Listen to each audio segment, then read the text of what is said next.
Hello, today I'm going to show you how to detect if two lines intersect on Android. I'm going to use the code from my setup video. If you haven't watched that video yet, you should do it now.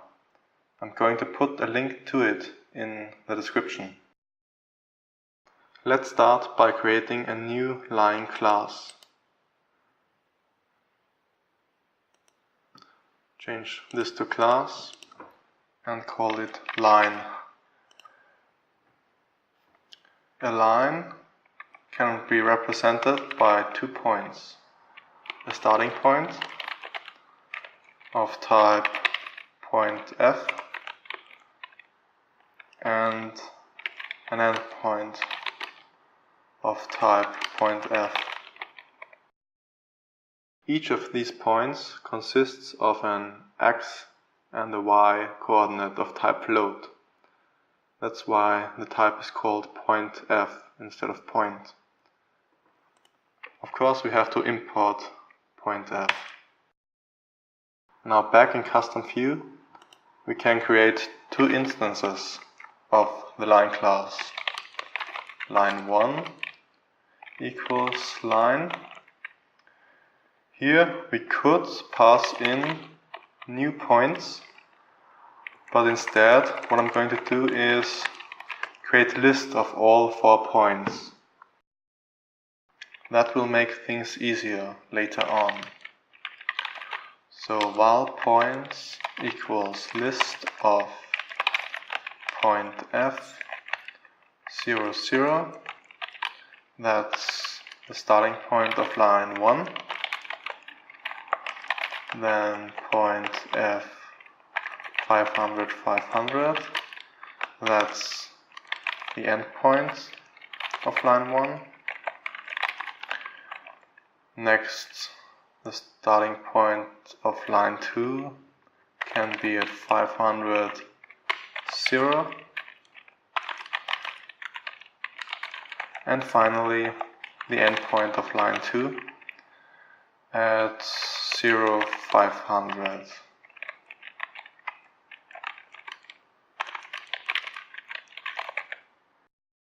Now we can pass these points to the constructor call. For line 1, let's use points 0 and points 1. And for line 2, pass in points 2 and points 3. Next, we have to draw the lines in the onDraw function. For this, insert an apply block after the canvas null check, so that we only have to check for null once. And in here, call drawLine. Now we could write line1.start.x, line1.start.y, and so on, and the same for line 2. But what I'm going to do instead is overload the drawLine function with an extension function that just takes a line and a paint instead of 4 floats and a paint. So create a new file, call it extensions, and in here create an extension function of canvas called drawLine, import canvas, and as parameters write line of type line and paint of type paint. This function calls the original drawLine function with the coordinates of the line and the paint passed in. So line start x, line start y, line end x, line end y, and paint. Instead of writing line 4 times, you could use the run function. So first delete all instances of line in here and put it in front with the run function. Run takes line and passes it into this block as a receiver, which means in here line.start.x is the same as this.start.x. In such a case, you can omit the this keyword. Now in custom view, we can use our new drawLine function. Line1 paint and line2 paint. Paint is still red because we haven't created it yet. So let's do that. Val paint equals paint, import paint. Now paint is like a pencil to draw with on the canvas. Let's set the anti-alias flag so that the drawings are less pixelated, and apply some changes to the properties of paint. First, let's set the color to color black, and then we also want to make the stroke width a little bit thicker, so set it to 8. Now let's run our app.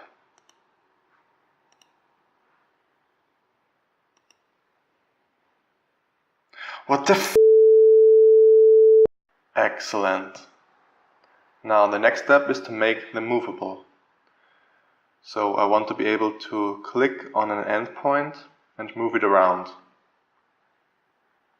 For this, let's create a new variable called selectedPoint of type pointFNullable and set it to null. In the onTouchEvent function, when action is action down, which means we've just touched the screen, we can check if the touched point has the same coordinates as one of the endpoints of our lines. If we find such a point, we can assign it to selectedPoint. So selectedPoint equals points find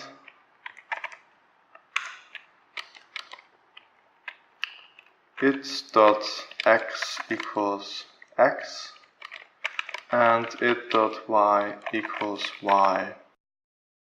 Find goes through the elements of the points list and returns the first element that matches this predicate. So it checks the first point by substituting it with the point itself. If the predicate doesn't match the first point, it goes to the second point and repeats. If no point matches the predicate, find returns null. Now the problem here is that we have to touch the exact point. If we are just one pixel off, it doesn't match. So instead of this predicate, we should check if the touch point is within a small circle around the endpoint. For this, I'm going to create an extension function of pointf. So go to extensions and write fun pointf dot is in distance of. It shall receive an x and a y coordinate and a maximum distance, all of type float. So x float, y floats, and max distance float. Import point f, and it should return a boolean. I'm going to use Pythagoras' theorem to calculate the distance. For this, let's calculate the x distance first. X distance equals this dot x minus x, and the same for the y distance.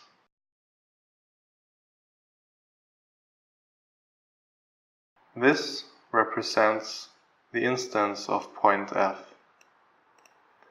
The order here doesn't matter, so you could write x minus this dot x instead, because we're going to square these values next for the square distance. So val squared distance equals x distance times x distance plus y distance times y distance. And finally, if the square distance is less than or equal the square of the maximum distance, we can return true.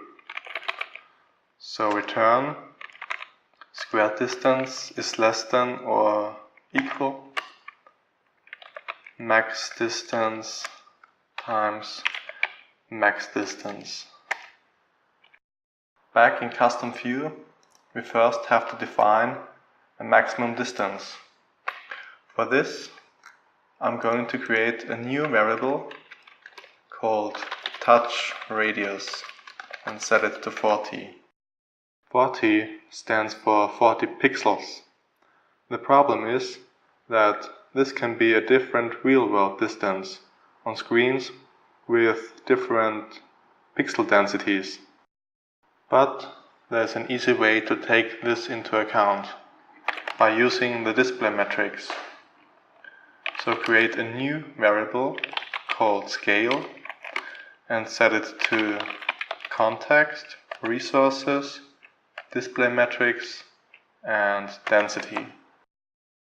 Now let's change the name of touch radius to touch radius dp for density independent pixels, and create a new variable called touch radius px, which is the touch radius dp times the scale. Now what does this all mean? Let's say you have a device with medium pixel density. Then scale would be 1 pixel per density independent pixel. To calculate the touch radius in pixels, you would take the 40 dp and multiply them by the scale of 1 pixel per density independent pixel, and the result would be still 40 pixels. On a high pixel density device, the scale would be 1.5 pixels per density independent pixel.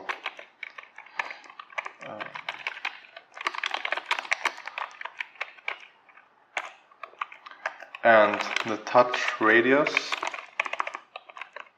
in pixels would be 40 dp times 1.5 pixels per dp equals 60 pixels. That's because if you have more pixels per inch, you have to use more pixels to represent the same real-world distance. Now we can continue in the onTouch event function. change the predicate in find to it dot is in distance of x, y, and touch radius px. When action is action move and the point has been selected, we can move it. So if selected point is not null, set it to the touched points x and y.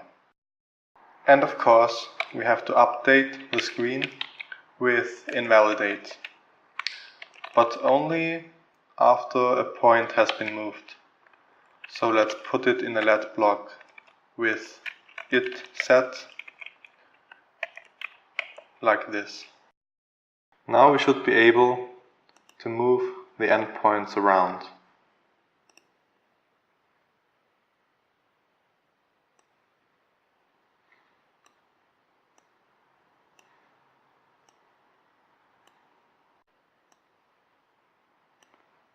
That's all for this tutorial.